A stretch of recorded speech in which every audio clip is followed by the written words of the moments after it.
As you all know, The Stacks just celebrated its birthday last month, and I cannot thank you all enough for supporting this independent podcast for the last 8 years. We truly could not do it without you. My plan is to continue to bring you many more years of great reads, author interviews, behind the scenes looks in the book world and pop culture gossip, but I can only do that with your support. So giving us a listen every week goes a long way. And if you want to go that extra mile, consider supporting The Stacks on Patreon and Substack. I will say, May is also the month that kicks off summer around here. I believe in the longest possible summer. That's Memorial Day to September 22nd for those who are wondering. And summer ushers in the era of the summer reading guide. My nonfiction reading guide is coming in May for all of you who are paid subscribers on Patreon or Substack. So that's just a perk to keep in mind, in addition to everything else we've got going on, like book club meetups, our Discord conversation, bonus episodes, my weekly show and tell over on Substack. Making this podcast takes a village, as they say, and you're part of our village when you support through Patreon and Substack so that me and my amazing team can continue doing what we do best, which is bringing this podcast to you every single week. So if you or your friends are looking to meet other book lovers, support an independent podcast, come hang out with me at patreon.com/thestacks on Patreon and subscribe to my newsletter at tracythomas.substack.com. I would love to have you. This is also a New England novel, which very much subverts American stereotypes about what kinds of literature comes out of New England, like starting with the fact that it's about Black people and not about white people. I mean, not about some mad whaling ship captain. Yeah. But there is kind of, I will say, there is kind of a Moby Dick piece in it, in that Maria is almost like Ruth's Moby Dick, in that she's just chasing her, and it's this unattainable, this is not going to work out the way that you want it to work out. Yeah.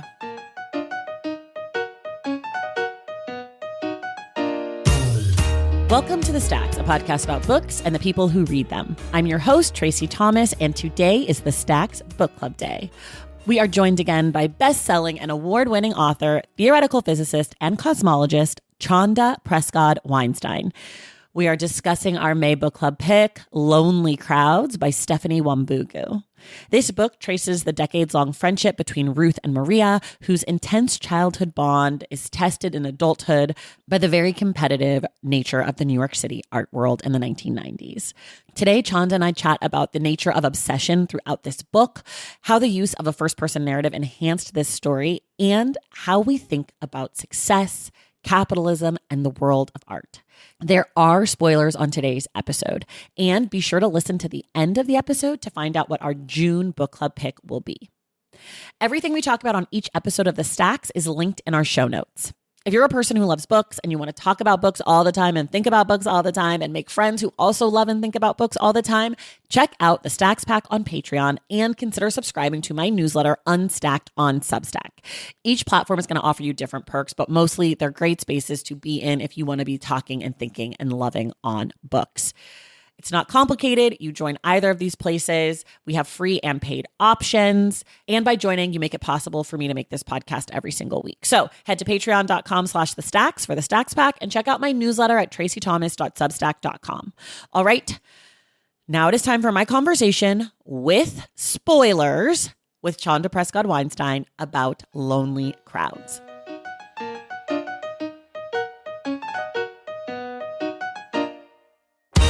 All right, everybody, it is the Stacks Book Club Day. I am joined again by best-selling Chanda Prescod-Weinstein, the author of The Edge of Space-Time, my favorite scientist, and apparently, according to all of your feedback, also your favorite scientist. Chanda, the people love you. I know why, but you never know. Thank you for having me. And that's so great to hear because, you spend a lot of time with a book and then you're very anxious about it. And so it's nice that The Edge of Space-Time has been so well received. So thank you all. Yeah, we love you. Thank you for being the only person in the universe who will talk to us about science in a way that we don't feel like morons. I say we, but I probably just mean me, but in case anyone else feels seen by that. It is book club day. We are discussing Lonely Crowds by Stephanie Wambugu. This book came out in 2025. For people at home who have not read the book, we are going to spoil the book. We are going to spoil the book. We are going to spoil the book. So you've been warned now. And here's what it's about. It's about a girl who turns into a girl woman named Ruth, who is best friends with a girl who turns into a woman named Maria. They meet in childhood when they're about 9. And for lots of different reasons, they become extremely close, almost like sisters. They go to college together. They are roommates, and they are both artists sort of in different fields. And this book is about their relationship, and I'm going to leave it at that. That's a very general breakdown of the book, but we're going to get into all of it shortly. So I want to start with you, Chanda, where we always start, which is like, what did you think of Lonely Crowds sort of generally, big picture? So I think I'll start by saying that Stephanie Wambugu is an incredible voice, like just incredible, like on the page. The writing is very vibrant. You're in the room, you're seeing everything, you're feeling everything. And also for that reason, this book fucked me up because you're feeling everything. But I can't wait to read what she does next. I was really impressed, and it was so beautifully edited as well, which I'm going to credit the writer with that, for having the eye to see what she needed to do at the sentence level. It's all there. Yeah. I have similar thoughts, but slightly different. I think the writing of this book it's extraordinary writing. I mean, my understanding is that she was like 26 when this book came out, 27, 26. And for her to have such a clean, clear sense of language for her first book, it just does not feel like a debut. And that is said as a person who reads a lot of debuts, because I actually really like some of the like clunkiness of a debut. I like to see where someone goes. You know what I mean? Like, I'm a little bit like, oh, okay, this is where we're starting. Like, wow, this one's so different. And this book really felt like a second or third book. Like, it felt like someone who had really had time to think and reflect on how the writing should be. I don't love a sort of like slow character-driven book. So part of this book just like wasn't for my taste. However, I think she's done an excellent job at that thing that I know many people love, but it didn't really like resonate with me as much, because I think I was sort of like, okay, like, when are they going to New York? Like, I was like, kind of like, let's get there. But what I did love and what did resonate with me was a lot of the conversation about who gets to make art, how they get to make art, how they feel about the making of the art, who owns the art, what does it mean to have money as an art maker, what does it mean to want money as an art maker, like all of those conversations I was really taken with, which also did happen sort of in the back half of the book. So for me, I really liked the second half more than the first half, but the writing throughout, like so tight, so clean. Wow. So tight, so clean. Like, I think it was interesting to read Lonely Crowds after reading Tayari Jones's novel Kin, because conceptually there was a lot of overlap in terms of like the themes of like Black women's relationships with each other and the tensions between childhood relationships and adult relationships and making that transition. And there's obviously like a lot of differences in the actual plots, but I just felt like it was very interesting to read them side by side. And I'm kind of glad that I didn't hear about Lonely Crowds until after I had already picked up Kin. Interesting. Yeah, I definitely think they're in conversation for sure. Those two books. It's interesting. What I found really impressive about the writing was not only is it like really tight, but it just felt so stylized. Like, there's so much like tone and vibe and like style in the writing. And having you say that about Kin is like even makes that feel even more true, because it's like, oh, it's a friendship novel about two Black women like growing up from childhood like into their college years and a little bit beyond or whatever. And you'd be like, oh, these are the same book. But because the style is so different, like the way, and both of them use their prose in such like masterful ways, Yes. but they do it so differently that the books don't feel that similar. And I think that's really impressive to have that kind of command as a debut novelist. It's interesting thinking about her age also. And I guess I'm saying this as like, I'm about to turn 44 soon. And so this is my perspective as someone in her 40s who teaches people who are in the age group that she's writing from.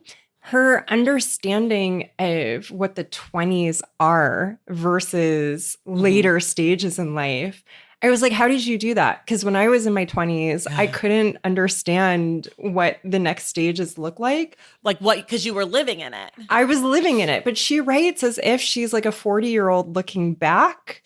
Yeah. And I don't mean like an old fuddy-duddy. I just mean with like the maturity and perspective of someone. Like I felt like maybe I'm just like stupid. And I was a particularly like stupid like 26-year-old, right? But I'm like, I think only in my 40s do I have this level of like kind of analysis of what happened during those years. Yeah. Yeah. I agree with that. I felt like, yes, the perspective was like, felt very mature. This is just me. I sound like such an auntie right now, but I'll accept that. It's fine. You can. You know what else I thought was really well done in this book, which is something I've been railing against recently in my life, is the first person narrative. This book is written in first person. And usually I'm like, you only need to write first person if your narrator is so unreliable or the stakes are just so high, it's impossible for the reader to feel the tension of the events with it being in third person. So like, for example, Hunger Games or like Parable of the Sower. It's like those stakes are just so high. You don't really understand what that's like unless you're in it. And I felt like she sort of fucked up my thinking because I'm like, this is a low stakes first person narrative with an unreliable narrator, but not someone that's so unreliable. But what I appreciated about it is that the ways that Ruth is unreliable is that Ruth's self-esteem and like understanding of herself is so warped that it would be impossible to see Maria in the way that we need to if it was in third person, I feel. The interesting thing is that actually at some point I realized that it was in first person and I had not really consciously paid attention to that. And it was actually pretty late in the book that I went back and I was like, has this been in first person the whole time? I mean, I think one of the reasons that I had the reaction to the book that I did was because I don't feel like I can be objective about this book because there was actually so much overlap between the story and something that actually happened in my own life. And so I think because in a way I identified so much with Ruth's perspective, I did not even realize that I wasn't watching it as an objective, like third person narrator, omniscient narrator, because I was like, this is the natural perspective on this story, which was like very informative for me. Yeah. Yeah. Well, I feel like when first person works well is when you don't really notice it. Where it's just like, this feels right. If you're noticing it, it's like, oh, the only reason I think I've been noticing it is because in my fiction reading, there's been so much of it lately that now I'm like like the moment I open a book, I'm like, what's happening? That's like the first thing I look at. So I don't know that I would have noticed it as much, but it does feel right for this book in a way that a lot of fiction lately it's felt like, I'm doing first person because I'm supposed to do first person, but I genuinely don't think you could tell the story in third person because you'd have too much balance around them. It would be too, I think if this story is told in third person, it's a lot easier to dislike Ruth, honestly. I think like a lot of her behavior becomes more questionable. Whereas if you're with her, you you build endearment towards her in the beginning so that when things start to get weird, you're like, oh, it's Ruth. Whereas if it was more balanced, it would be like, okay, well, Ruth's also kind of crazy, There's definitely that element of it. And I think the other thing is that Maria's fundamental inaccessibility. Yes. I think she needs to stay inaccessible to the audience, because I think the point is that nobody can access her in a full way. And if you have kind of an omniscient narrator, then you would start to wonder why that omniscient voice doesn't have that insight into her the way it has into Ruth. But I think we're supposed to have the experience of never really knowing Maria fully and never fully appreciating her perspective. And I think that only works from the first person perspective. Yeah. But okay, so here's my question then. Do you think that nobody can ever really know Maria, or do you think that Ruth could never really know Maria? I think nobody does. I think because, like, you know, Maria has this partner, girlfriend, maybe wife, I guess, like towards the end. This is the implication, is maybe they got married. And I think it's like very clear that she doesn't know the side of Maria that Ruth knows. And so I suppose we could question whether like the side that Ruth knows is really like Maria at all. Yeah. But I do think that Maria let Ruth think those things and didn't push back against them very much. And I don't think anybody knows the Maria that Ruth does, including like that version of her being inaccessible, but still being physically present. As I was reading the book, I was very like pro Ruth in the beginning. And I think by the time I got to the end, I had a lot more sympathy for Maria. And part of that, I think, is because the way the book is written in the first person and the things that Ruth does as the book continues to go on, I started to be like, wait, you're actually not a reliable person. Like, you're also troubled in a lot of ways. And I think that it made me go back and think, like, Maria does have a lot of other relationships throughout the book. And she has friends and she's going to parties. And it made me think, like, maybe Maria is keeping Ruth, has a special relationship with Ruth, but that is the outlier and not the other way around, right? And so, like, I think this kind of sort of confusion or like different readings of Maria is made possible by this first person narration, right? It's like, how much by the end do you trust Ruth and Ruth's version of the story, and how much by the end can you sympathize with Maria and her experiences? And like, I don't know, I found that to be a really interesting, because like by the end, I sort of was like, wait, I feel destabilized with these women in a way that earlier I did not at all. I sort of felt like, oh, I know what this is. Yeah, it's interesting because, like, I think one of the challenges that I had in reading the first half of the book, the part that happens during their childhood before they go to college, was it was like very obvious to me that it was a lesbian love story. And Same. I was like, when are we going to get to the part where this is sort of recognized? And I was actually really surprised that the first thing that happens is that Maria turns out to be gay, and that Ruth is still walking around saying that she's straight. And I'm like, but you very obviously were obsessed. Like, Ruth really has a genuine obsession with Maria. Yes. And it starts early on. And I think, like, you know, children's relationships can be complicated, and we should be really careful about adultifying their interactions with each other and attachments to each other. But this is very obviously something where Ruth has some deeply felt, and I guess one could say like masculine, almost patriarchal desire to be Maria's one and only, and protect Maria, and also be kind of the center of Maria's universe. And it's one, you're kind of like, how come none of the adults are noticing that, that she's this level of lonely? And and this is like kind of the first, there is an unwell element to it, which is that like, that level of obsession with another person. And then Maria has like this very fucked up situation at home that kind of makes her need Ruth in a way materially. It has nothing to do necessarily with emotional attachment, but this is someone who's providing for her, and she needs a family that will provide for her. And I struggled with that a lot. I actually worried. I mean, this is one of those things, like I have this friend who's always telling me, like, you just have to kind of see how it plays out and trust the usually he and I are talking about film. He's like, you have to trust the film and trust the TV show, see where they go with it. But I was like, is this going to be one of those books where it's like super gay, but like never gets acknowledged?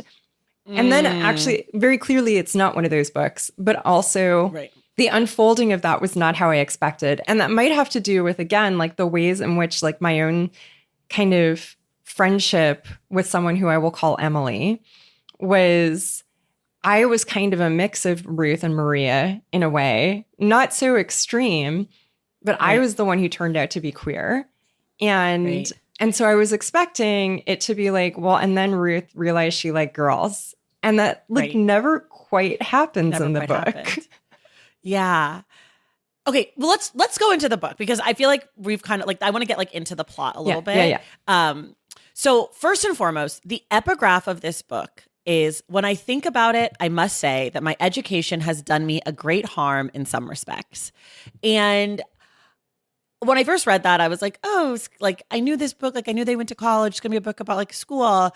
And now, of course, after finishing the book, I'm like, that's actually a genius epigraph. Like this idea that education is not just something, like it's like all the things we're taught, not necessarily in school. But one of the things you say is like very early on, this becomes this is a book about obsession. And when I finished the book, I went back and reread that first chapter, which takes place in the future.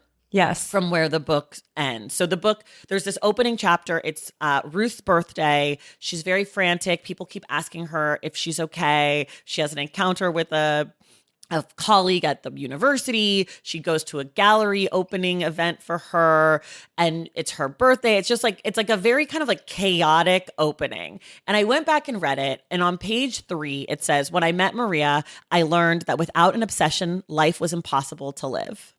And I said, oh, she's told us the whole book basically on page 3.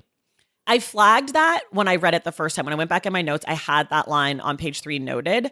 But when I went back and reread it, I was like, sure.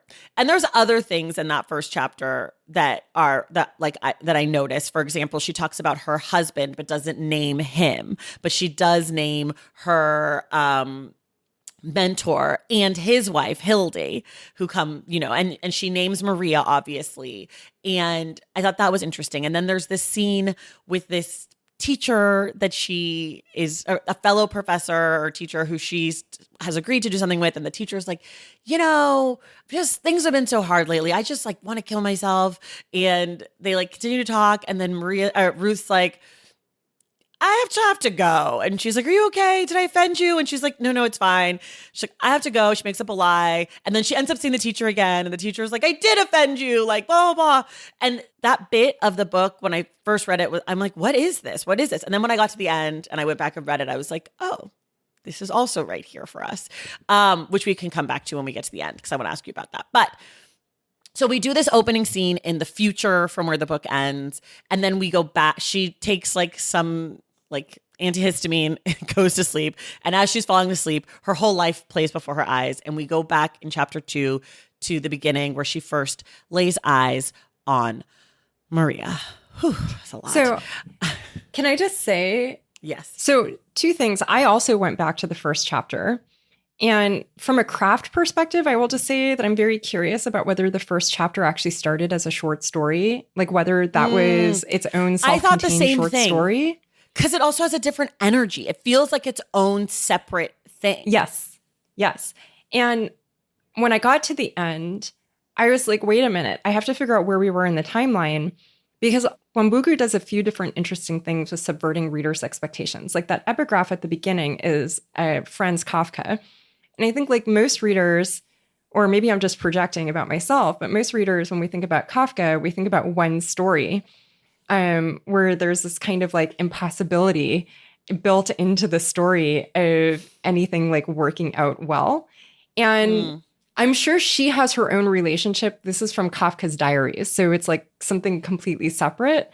But I do think that there is this element of like tagging on like what are the reader's expectations and associations, and then like not doing the thing that the reader expects.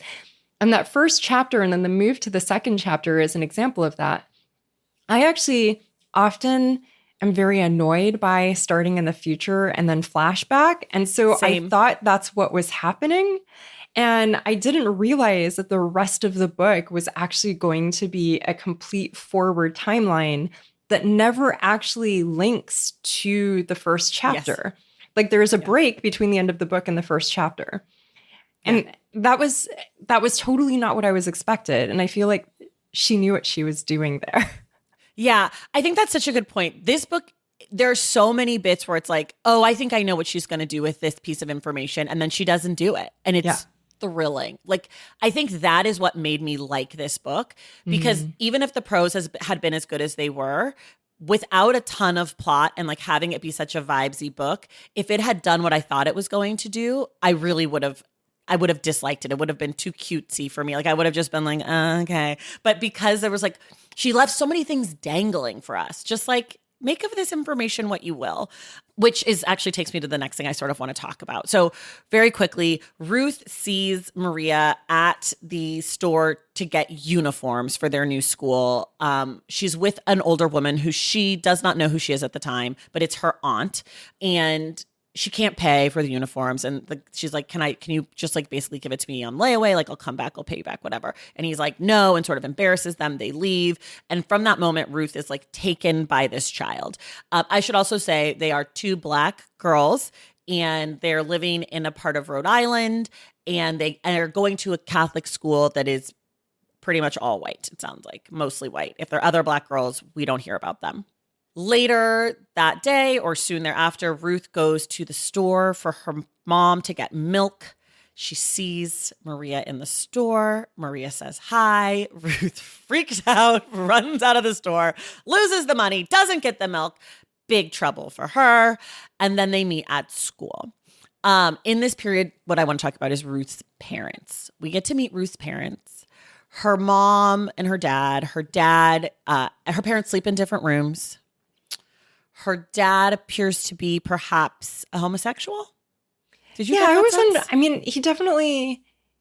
he's unwell mentally, and sure. there's a lot of why isn't he manly enough kind of stuff in there. Right. That's why I thought perhaps that it was a child's understanding of like, you know, he took her to school when the car broke down. He couldn't fix it. He's not a man enough. They don't sleep in the same room. He's asking her about her feelings. Like I know that he's not the love of my mom's life. And so my sense was that was her child's a way to view that he was perhaps gay. That's sort of how I had read it. Yeah, I think I spent a lot of time very focused on how it was clear that she was interpreting her father through her mother's perspective. And this is kind of an interesting decision on her part because her father is clearly doing a lot of the caring work with her, but also, and her mother is very emotionally distant with her. But it's almost like she wants to connect with her mom so badly that she's even willing to have this pejorative and patriarchal perspective on her father because it aligns more with her mother. And it's clear that they're both dissatisfied with the marriage, although I think we see her mother's dissatisfaction with the marriage more. Her mother seems like she feels like she's trapped in the marriage. I think that's right. Because we get that bit later on where the mom's like, she calls and Ruth's like having a hard time. And the mom's like, hey, babe, do you think I should divorce your dad? I know he's talking about this renovation, but like, I hate it here. And she's like, okay, thanks, bye. Yes. Which was a great, I mean, that's the thing about this book. There are these sort of funny bits throughout the book. For a sort of like serious literary fiction book, it does have these sort of funny moments that I really found like kind of charming and like kind of just like, yes, of course. You'd call your mom and then she'd be like, actually, thanks for calling. I have something I want to talk to you about me. This is about me. Again, I think this first person that like really limits the view of the world around is really useful in this book because it does limit her understanding of her parents. And also there's like the religious aspect too, right? Her mom is very religious. There's this constant reminder that she gives her of like the devil like shows up as everything you ever wanted. There's a part where the mom at the wedding is like, I would never show my shoulders in a church. Like there's just like all these, they go to a Catholic school. So there's all of this sort of outside pressure about respectability that's coming in on her. And I think in a lot of ways that also is what I was responding to with the dad of like, oh, he's not living up to these standards. Like something must be wrong, air quotes, with him. And so my jump was sort of like, oh, well, maybe he's gay because that would make sense why the mom felt trapped. Like she needs him. They need the income. They need this and that. But for a child who is sort of unreliable to us because she's a child to have picked up like that my dad is not the great love of my mom's life, I found that to be really like telling in some ways.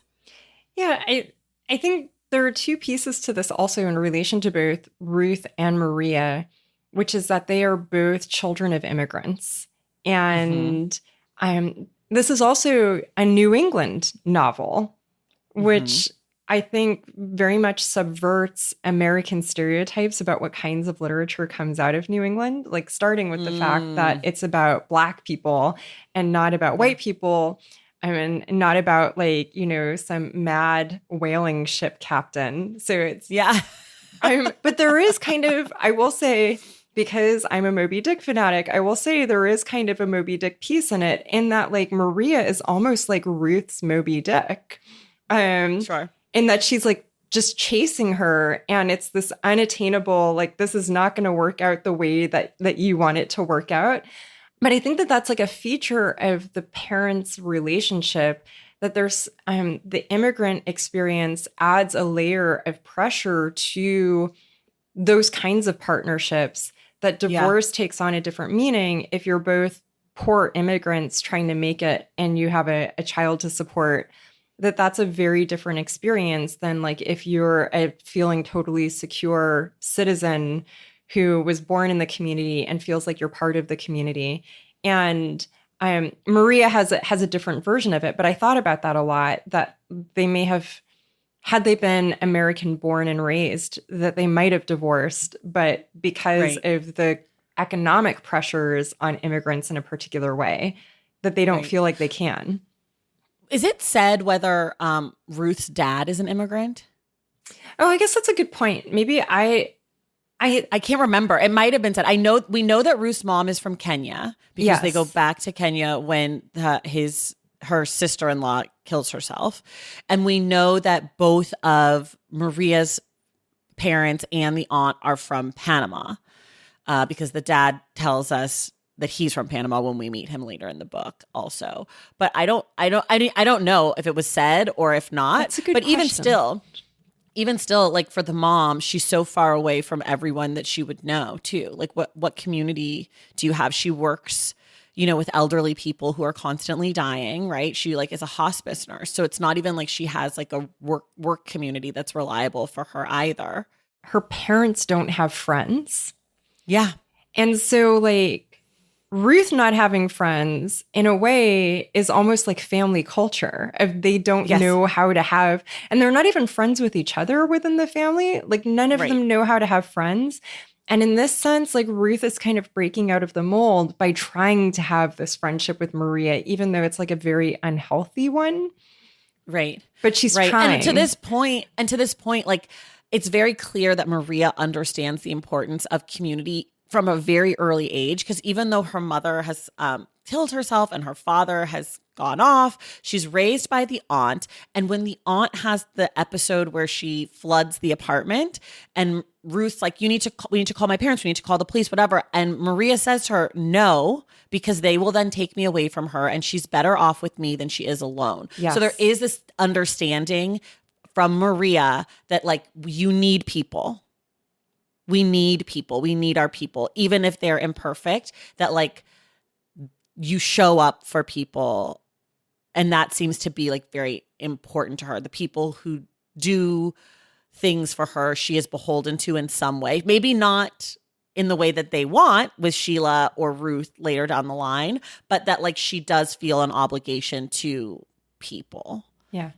And it seems like Ruth doesn't get that. No, Ruth has a very transactional understanding of community. Okay, let's take a quick break and come back. I want to talk about Mr. Fournier. Starting your own business can be a little intimidating. Trust me, when I first started this podcast, I had to figure it all out on my own, from designing brand assets to scheduling episodes to managing social media. It was way more overwhelming than I originally had expected. That's why it helps to have a tool that can simplify all the tasks you do so you can focus on, the fun stuff. For millions of businesses around the world, that tool is Shopify. Shopify makes starting your own business effortless, offering hundreds of ready-to-use templates to build your brand identity.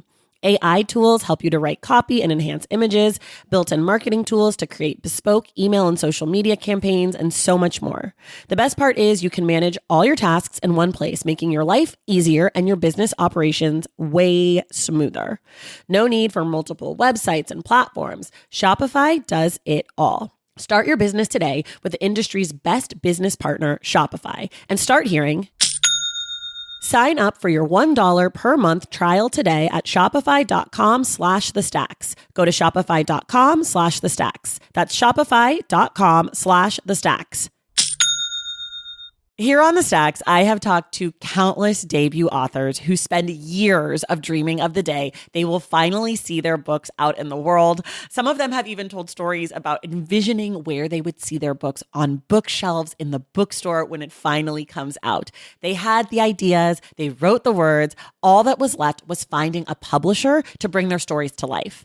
And if you're finding yourself in that same boat, I'd love to introduce you to Ingram Spark.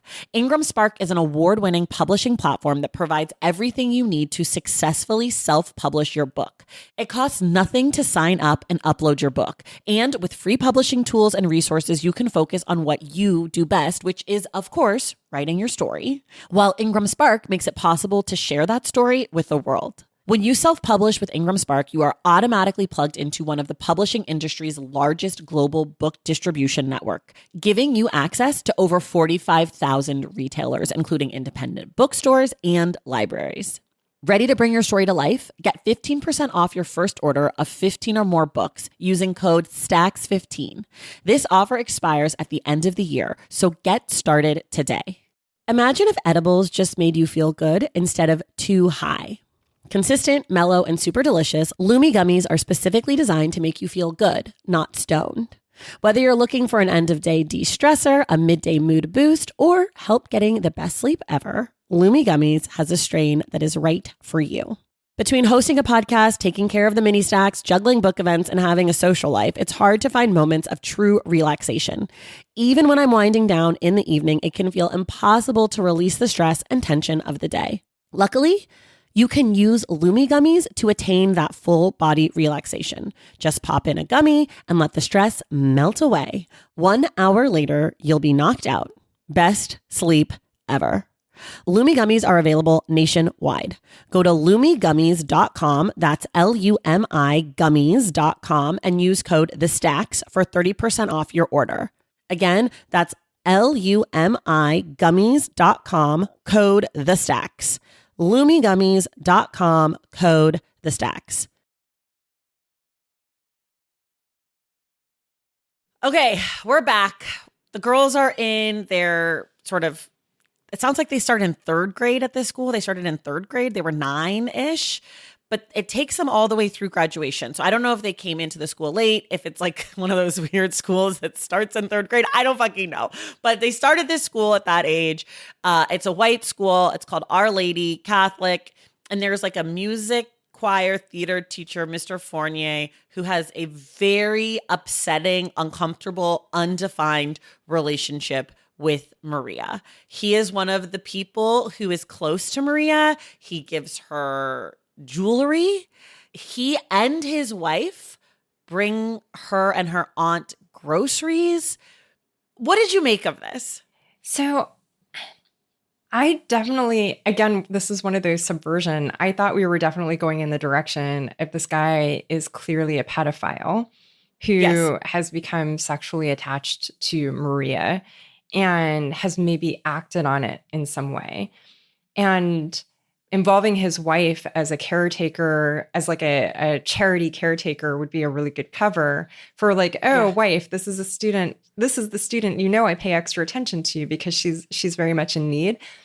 And I think it's like repeatedly implied, but again, with the unknowability, we never really find out. And whatever it is, if Maria is scarred by it, we don't see it.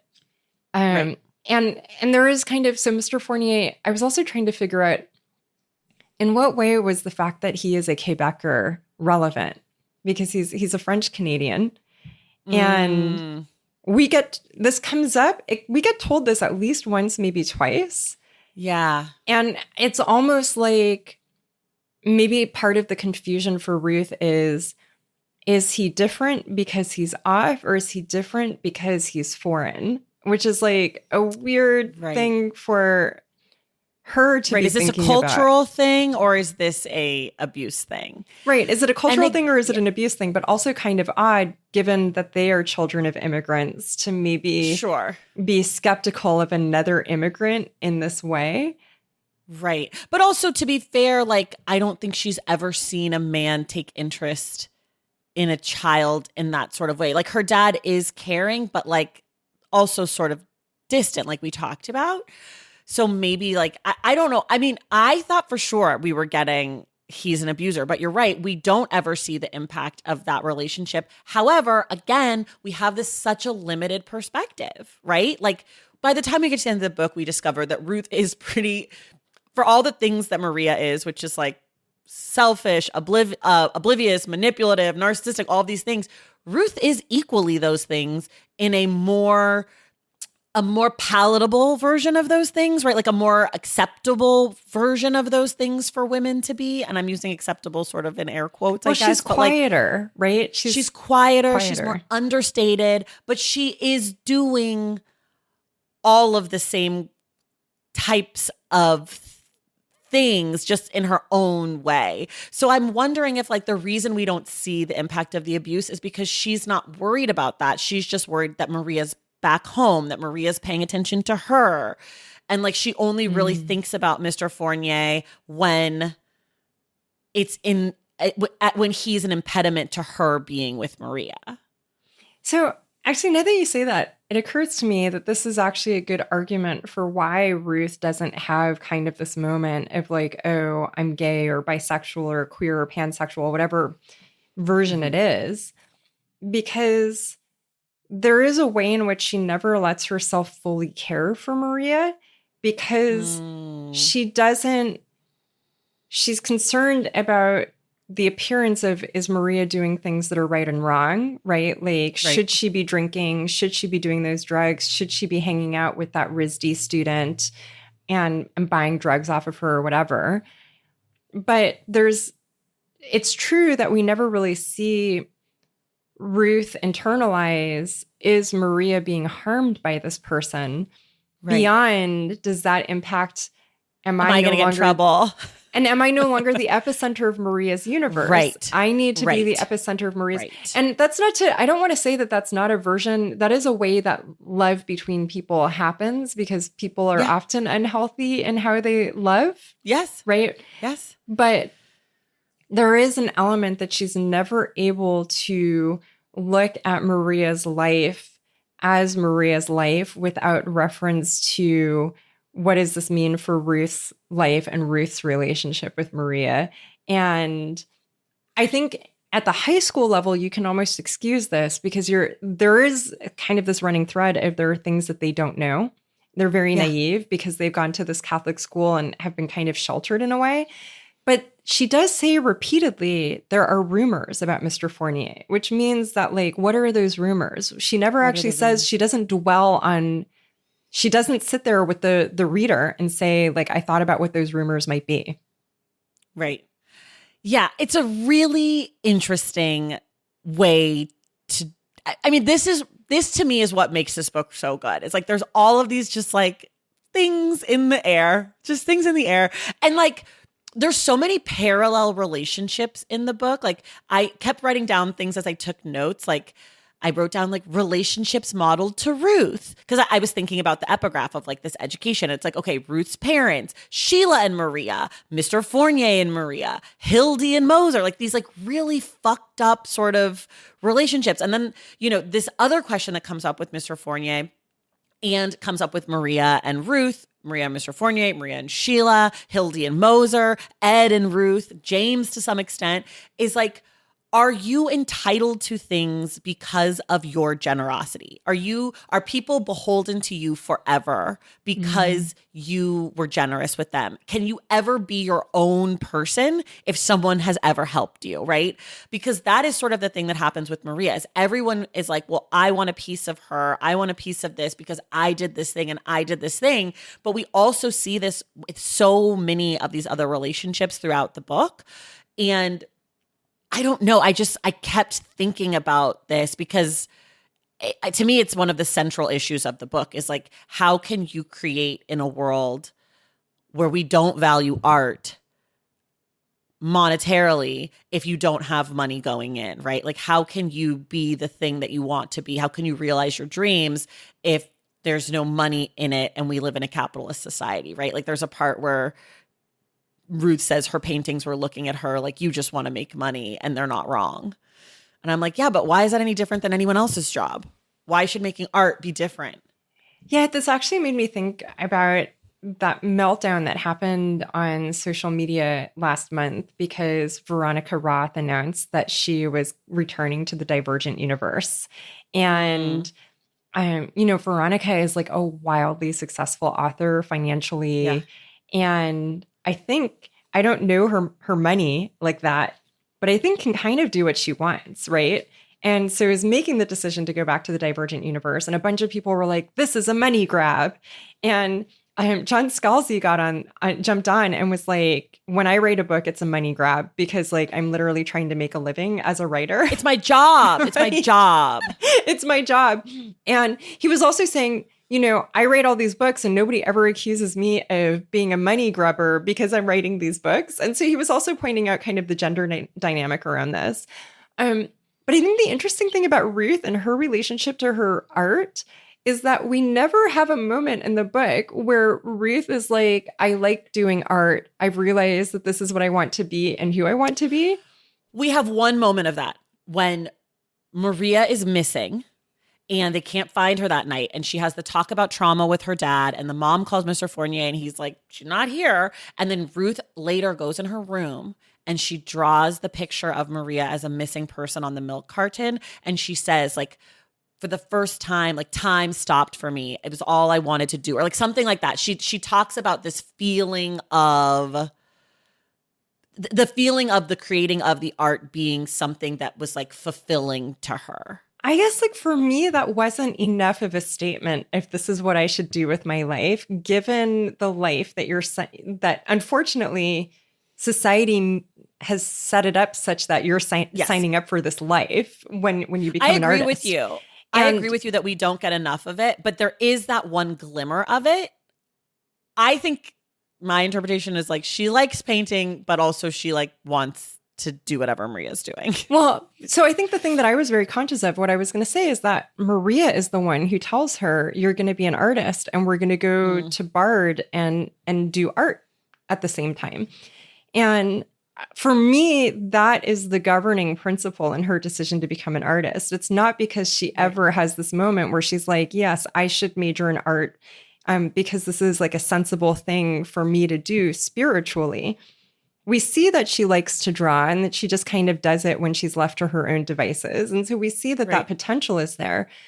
And in a sense, coming back to this like kind of questions of transactions and who gives, Ruth has this perspective that she's always doing things for Maria, but Maria is literally the only one of the two of them who has thought about Ruth needs to do something with herself in the future.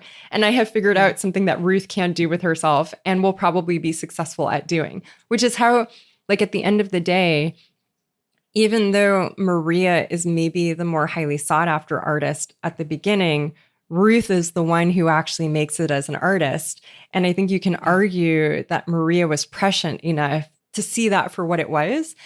And there's an element of that that's also about not only does Ruth not look at Maria, but Ruth doesn't look at herself. Mm-hmm. But see, I feel like you're making this case for me that Maria is a lot more like a lot more compassionate and caring of a friend than Ruth, than we're told by Ruth that she is. Like that she is actually more available, that she is more willing to like connect. Like she immediately clocks. So they go to college. Ruth is in this art class. The teacher is this Mr. Moser guy or Moser, who becomes her mentor later, who we meet in the first chapter and throughout. And there's this British guy, James, who everybody likes. And then like he shows interest in Ruth. Ruth's like all into it. Maria instantly is like, fuck that guy. He ain't shit. And Ruth takes it as like, oh, she's jealous of me.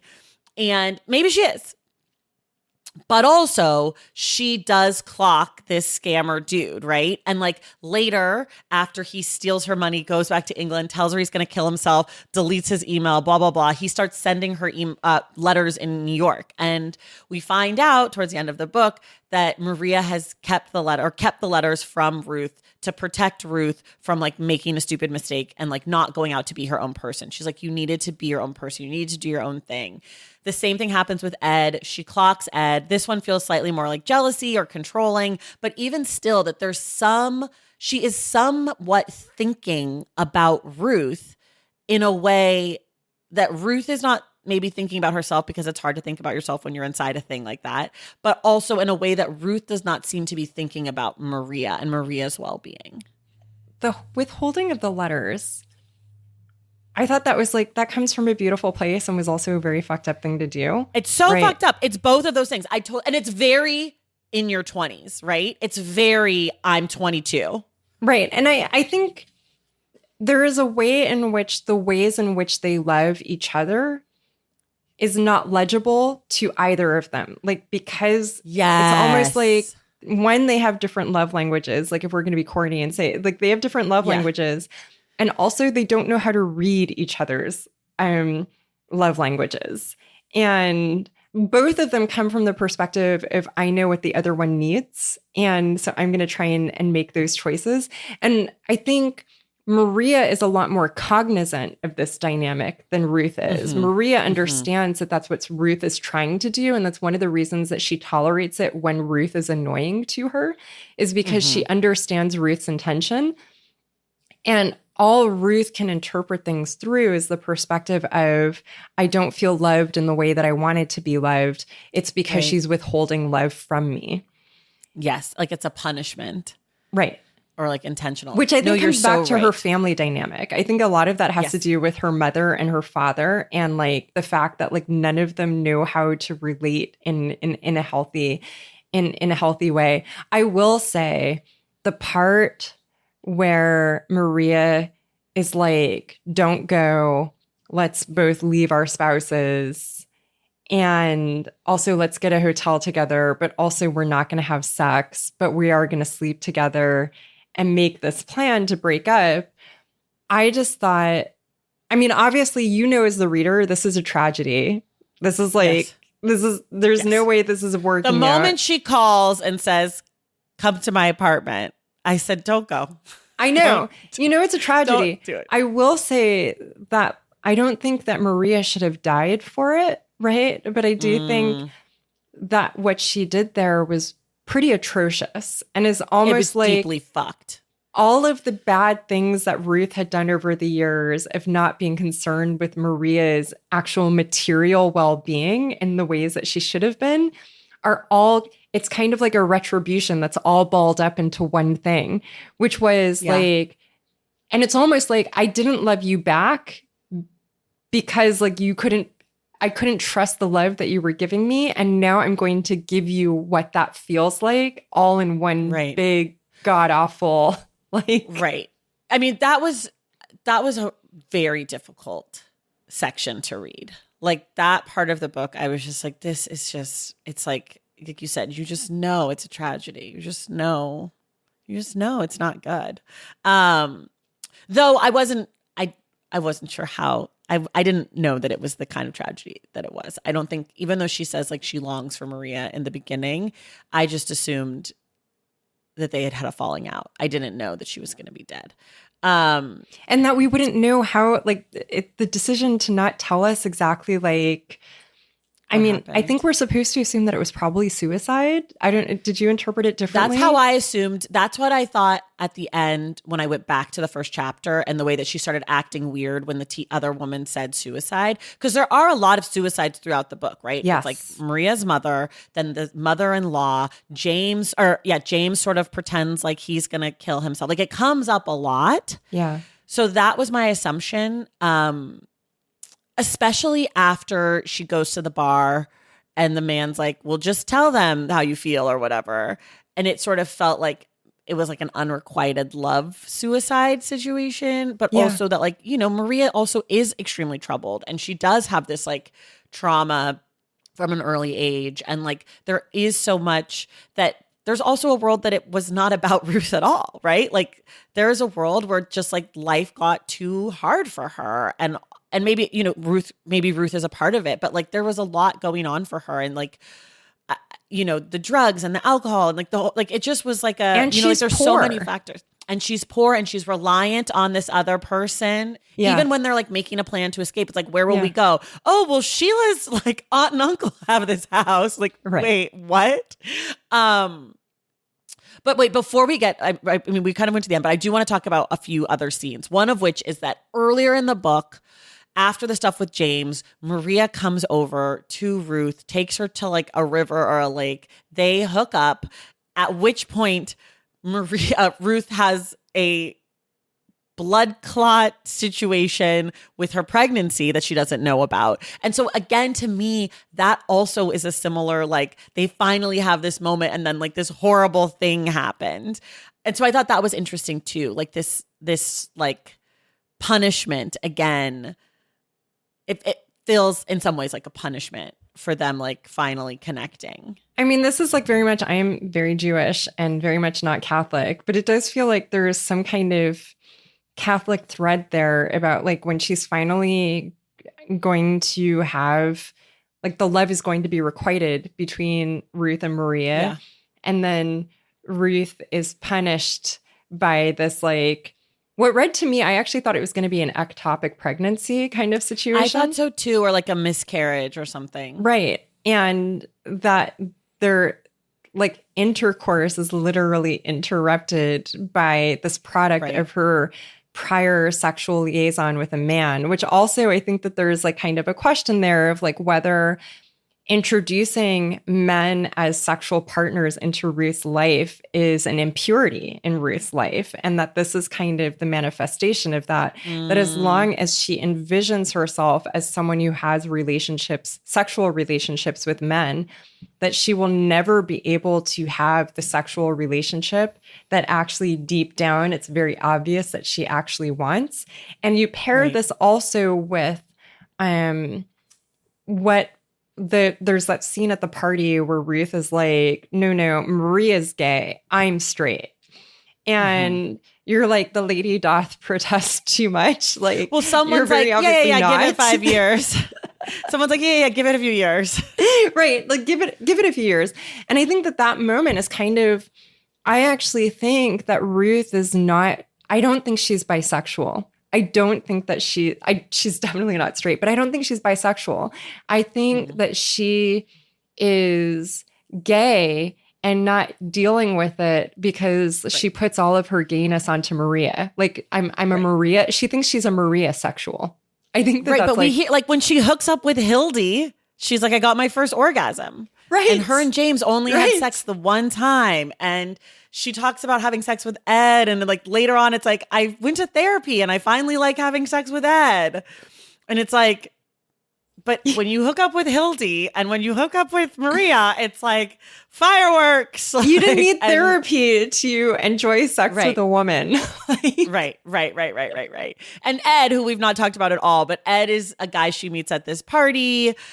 He's very nice. He comes from a prominent Black family. That's the language that's used around him. He has some money, but not a ton of money. Enough to support them, but like money's not, it's not like Sheila free flowing. He is a writer. He's a novelist who maybe had some success at an early age and is sort of stalled out, it feels like. And he's a nice guy, kind of conservative in his older. Older. He's like 35 and she's like 23 or 4, I think. Right. And he has some success and he's sort of conservative and he kind of likes having her as a kept woman and he gives her a space to paint and he provides for her. And again, we have this sort of patron artist dynamic. Maria doesn't like him from the beginning. This one feels more like, I mean, it feels like she's right and also like she's jealous. I liked Ed. I didn't. I felt bad for Ed. I felt like Ed should have known better. Like I felt like at a certain point Ed should have been like, this isn't it. We know this isn't it. I do feel like the sunk cost fallacy part of it all. Like I had sympathy for Ed in a way, in a more generous way than I think I had sympathy for either Ruth or Maria. And certainly more sympathy than I had for Sheila. I guess here's what I will say. And again, I just feel like I couldn't be like objective about this book. Like Ed reminded me of my frosh year there in college. There was a guy who was like a couple of years ahead of me who kept taking me out for like my favorite cheese fries from this like one place by campus and would just like listen to me talk about like my latest romantic drama. And this is the year before I came out. So this was like all with like different guys. And I would be like, oh, I'm like heartbroken. I broke up with this one, etc. So this guy must have been like 20, 21, and I was 17. Just for context, I was a 17-year-old frosh. And I don't think that age difference, for me, that's not a problem in terms of like, I don't think it was pedophilic or anything like that. But no. I was young. So I'm just sitting there and I'm like this, and I had lots of guy friends in high school. So it was normal for me to talk to a guy a lot. And then, at some point, this guy sends me a really angry email and he's like, I'm right here. And you're always just talking about these other men. And you don't realize that I'm right here. And Ed kind of reminded me of him in the sense that like, Ruth was just too young to understand what she was doing there. And he was old enough that and was also an adjunct professor. So he's actually teaching people who are about her age. He should have known that this is a person who has not figured herself out. And the kinds of emotional pressure he was putting on her to be available to him in certain ways was actually like really inappropriate. I guess it just kind of reminded me of that moment of like, you should know better than to want that from someone who is at that age and at that life stage. And I'm more forgiving, like the guy in college, who's like actually doing very well now. He was young enough that like I imagine being stupid enough to not realize that age difference. But when you're in your 30s, you're supposed to be aware of that. Yeah. And I found that kind of frustrating about Ed. I agree. I mean, I feel like Ed, I feel like they all have issues. But I felt like of all the main characters, I was the most sympathetic towards him because I did feel like, I don't know, I sort of felt like he didn't know what to do. Like I felt like he was in a situation that just felt impossible to him. And like maybe because men are immature and like can't like Ed has his own issues, right? Like I don't think that Ed's great. Like I wouldn't want to date Ed, but I felt like compared to Sheila, who so clearly was wielding her money and was like so I hate Sheila. Manipulative. Yeah, like I feel like I was more sympathetic to Ed, I guess, than I was to Sheila. But also Ed had a lot of ick factors for sure. And you're totally right. Like it was there's just so much manipulation in this book, which feels true to life. Like people are really, I think, manipulating each other a lot, especially young artists. That is a world that I was in for a long time. And I have friends now who are extremely successful, talented people who have done the things that you dream to do as actors. However, I remember what it was like in our 20s in New York and like how cunning and how this and that and who do you know and who has money and whose parents this and that. Like, so I could relate to a lot of like that piece of the book and like the jealousy and the like feeling like you're owed something because you've done just as good. There's a bit in the book where it's like, does one of us need to fail so the other one can win? Yeah. And I was like, that is such a 20s, what do they call it? Zero sum bias. Yeah. Like it's like such a 20-year-old in your 20s. That's how you think about art and like creating. And I think some people never can fully shake that. But that to me was like, I underlined that line. I was like, this is the thing. I think I sympathize the most with Ruth's father and with Maria. And I think Maria for me, I think I was mostly Team Maria. I really, and maybe this is just like me as like a political thinker. Maria is structurally the one who is most trapped out of anybody in the story. She's the most de-resourced person, and she's the one in the deepest well of like the hand that she has been dealt is fucked. And it's very hard for people to come out of that kind of situation mentally well and able to pursue the resources that structurally they are not supposed to have access to, because everything has been organized around treating someone like her as completely disposable. Yeah. And I really, it broke my heart, I guess, that she doesn't survive that. Yeah. I definitely think that I ended up being most fond of Maria of all the characters. I think she is in many ways, like, because we only see her in bits and pieces through someone else, she's the most easy to sort of like project onto, given what we know about her life, like the facts of her life. And also, the moment Maria called and said, come to my apartment, I said, Ruth, don't go. Like, I liked Maria the most, I guess, was sympathetic to her the most, and also knew that it was trouble. Nobody's getting out of this the way we want to get out of this. I mean, I guess like this really had me, like I mentioned earlier, this like dynamic that I had with this girl, Emily, like in high school, where like I will just say, like, she and I were so kind of mutually obsessed that we had like written up an entire document of what like our future lives together would look like. And right down to, and this is like very like 90s high school students, like how many phone lines we were going to have, because like we both needed to have our own access to the internet, which like involved you each having your own phone line, right? I think that this book had me thinking a lot about how those dynamics can never end well. Or that was kind of like the lesson that I learned, is that because the symmetry that you perceive in that situation of like, we're very, very focused on each other, is inevitably going to be broken by going out into the world as adults and being exposed to different pressures, and the economic differences between you becoming maybe even more important when you go into adulthood than they were when you were in those economic circumstances as children.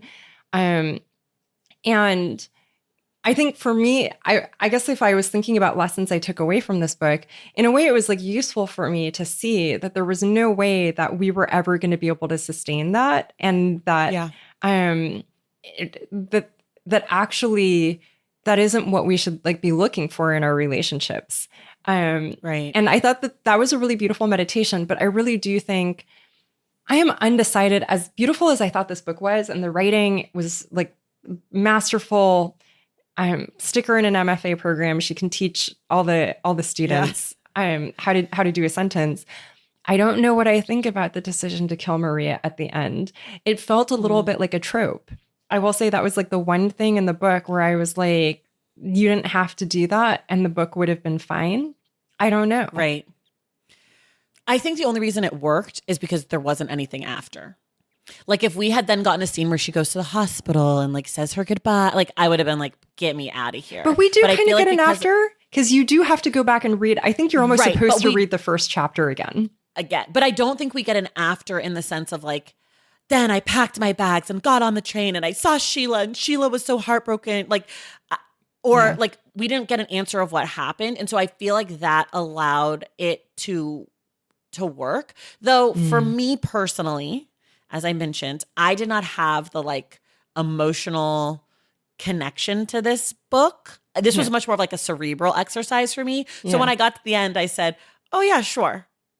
Like I wasn't like, Maria, no. I was like, Oh yeah. Okay. Sure. Yeah. No, totally. 1,000%. Like, I was like, this works. Like, I see what you did. I see how we got here. Wasn't sure how you were going to end it. I knew we were closing it. Like, for me, and it was more satisfying that if it had just ended with her, like, leaving that man in the car and him being like, you're a tease, and her going home and like giving Ed a kiss goodnight and getting into bed. Like I felt like it was like a button that worked for me.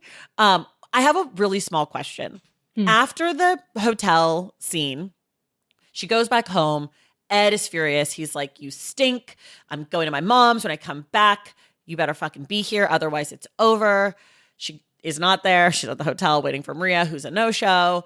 And then she goes home. He's locked her out. And he basically is like, you fucking suck as an artist. You're lazy. You don't have it. He tells her off. He calls her all sorts of things. He's like, whatever. Do you think that moment is what she needed to actually become an artist? Like a professional artist? Because after that, she starts to have a routine. She gets up every day. It's 2 hours in the studio, no more, no less. It's like she starts to get rigid. She starts to teach. She starts to do these things. And I was thinking of like, was that the moment that like really solidified her career as an artist? Yeah, this is an interesting question because I will say one thing that I thought about a lot while I was reading the second half of the book was the Nia DaCosta version of Candyman.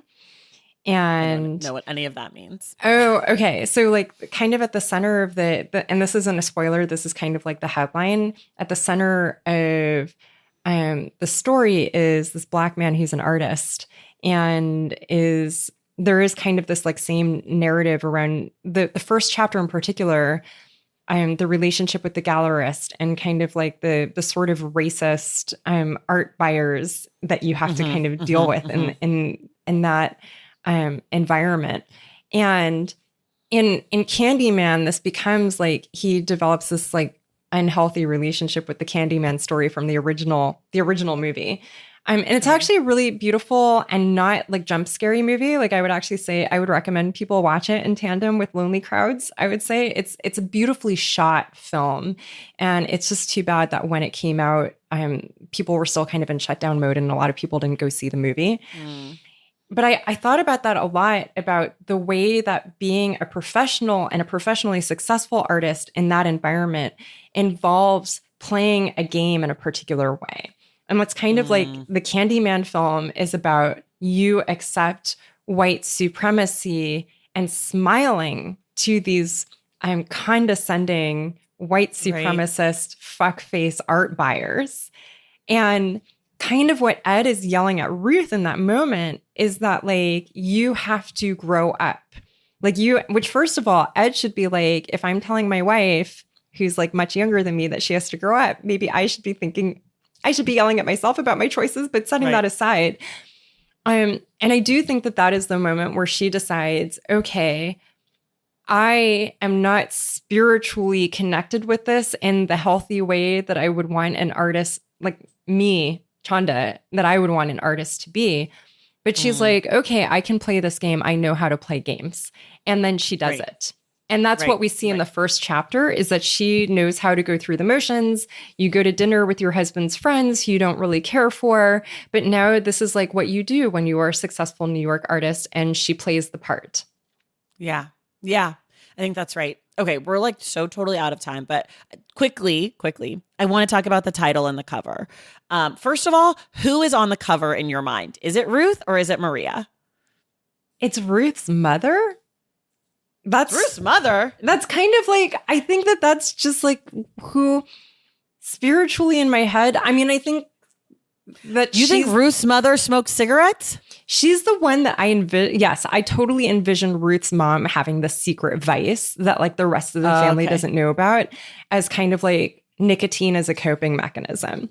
I think this is why I love you, because you literally just were like, it's a totally third person. I was like, is it A or B? And you were like, it's F, actually. But I guess like in saying it's Ruth's mother, I'm also saying it's Ruth, because like, I do think that actually a lot of the book is Ruth trying to be her mom in a way while trying to get her mom's attention. Like she doesn't, this is her entire understanding of womanhood and how women relate to other people is organized around what her childlike understanding of her mother is, a very immature understanding of her mother. But so I guess like I will say it's Ruth in chapter 1. Got it. I couldn't decide. I went back and forth. I looked at the picture a lot. There's lots of different context clues. Like there's the part where Maria cuts her hair very short. But then also we hear like, you know, Ruth says she only wears black, but this person has a wedding ring on. Like there's just like all these different things. And then there's a point where I believe Ruth does cut her hair short and he takes a picture of her outside like a car smoking a cigarette and then she hides the cigarette. I was like, I don't know. So I still don't know. Ruth's mother did not come to me. I think it's Maria because I think it's Ruth. Ruth is observing Maria. So we're first person. So we're looking at her. We're never seeing Ruth fully. Oh. That would be my guess. But there's also this moment where Maria uses this footage of Ruth in one of her art pieces. Oh, yes. And then the paintings that Maria tells Ruth to throw away. Yeah. So, I mean, the obvious answer is that it's supposed to be both of them. Yes, sure. And that actually, like, each of them looking at the cover is going to see, like, this is the other's perspective. They're each other's perspective, I guess. Because there is this moment where Maria's like, yeah, I took this film footage of you. And then I'm telling you at the art opening, I hope it's okay that you're in this artwork. She's like, I know it's weird to see yourself in art. And then Ruth's like, yeah, no, it's cool. And then she's like, why did I say it was cool? It's so weird to say. And at the same time, I'm actually realizing I was like very like, ew. And then I was like, but this is kind of, again, her kind of coming back and being like, you did all those drawings of me and I didn't want you to have them. So there is kind of this like symmetrization of Maria starts to do the things to Ruth that Ruth had been doing to Maria the whole time. Yeah. Yeah. Okay. Title, Lonely Crowds. I thought it was really good. For whatever reason, I cannot remember the title of this book. I struggled with that too. Ordinary Notes. I kept calling it Ordinary Notes, like the Christina Sharp book. I have no idea why, but for whatever reason, before I ever read it, like I could not remember the title of this book. I literally did it 2 days ago when I was in the middle of reading the book, could not remember it. I think it's a fine title, but I wish that it stuck in my brain better. I don't think it's a great title. Yeah, so I think it's a good title for the content. I'm not sure it's a great title for marketing, if that makes sense, because I think it captures the feeling of the book, which is that like they are both dealing with their own versions of loneliness, even as they are often surrounded by people. And I will say also, I ended up reading a significant chunk of the book, both right before and right after I saw Is God Is. And the narrative about twins dealing with trauma in Is God Is definitely became kind of wrapped up in my mind. And I do feel like in a way that I do think the word lonely crowds evokes the right image, but I agree. Like it was one, I think I kept thinking like ordinary crowds or like ordinary, I guess it reminded me of the film Ordinary People, and that Ordinary People is also kind of conceptually about fucked up family dynamics, right? Yes. It didn't have a stickiness, not even from a marketing standpoint, but just like in my brain, like those just words just did not latch on for me. I think also because the words are both sort of pedestrian words. Like there's nothing that's really grabby about it. Like I read that book that came out this year. I think it's called Upward Bound. I think that's what it was called. And also found like it's really hard for me to remember. It's just like 2 words. like, yes, I know Upward Bound is used more together, but like this was just a hard for me to lock into. Okay, we did it. We went over time, as I always do for book club, but it was worth it. And if you read the book with us, you wanted that. There's things we didn't even get to that you want. And if you want to talk more about this book, make sure you join the Stacks Book Club on Patreon, because we do a monthly virtual book club chat where we talk about the book as a group. You can join us at patreon.com/thestacks to do that. And be sure to listen to the end of today's episode where I will tell you our June book club pick. It's a crazy one. You're going to hate me, but we're going to have a good time and I can't wait. Chanda, Thank you so much for reading this with me. Thank you for picking this as our book club pick. I tried to force you to do nonfiction. You said, no, I never get to talk about fiction. And I don't know why not, because you're good at it. It was a joy. Thank you. Thank you for having me. And I also just want to shout out Loyalty Bookstore in Washington, D.C., because they put this book in an email in January, I think, and that's how I found out about it. So I just want to give Black, Asian, and queer-owned bookstore credit for putting that book in front of me. We have to shout out MJ Franklin then from the New York Times, who put this on our 10 best books of the year in 2025. So shout out to Black and queer book people and Black, Asian, and queer book people. And shout out to book people. We did it. And everyone else, we will see you in the stacks.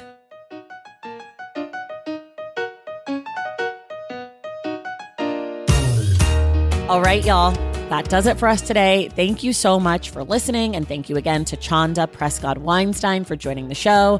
And another thank you to Rose Cronin-Jackman for making this episode possible. Now it's time for our June book club announcement. We will be discussing The Alchemist by Paulo Coelho. This is a controversial book that is both beloved and abhorred by many, many readers. And we're going to break it all down. Tune in next Wednesday to find out who our guest will be for this conversation. If you love The Stacks and you want inside access to it, head to patreon.com/thestacks to join the Stacks pack and check out my newsletter at traceythomas.substack.com. Make sure you're subscribed to The Stacks wherever you listen to your podcasts. And if you're listening through Apple Podcasts or Spotify, please take a moment right now, leave us a quick little review, give us 5 stars, let the people know that you're listening and you're loving this show. For more from The Stacks, you can always follow us on social media at The Stacks Pod on Instagram, Threads, and YouTube. And you can check out our website at thestackspodcast.com. Today's episode of The Stacks was edited by Christian Duenas with production assistance from Sahara Clement. Additional support was provided by Cherie Marquez, and our theme music is from Tigirigis. The Stacks is created and produced by me, Tracey Thomas.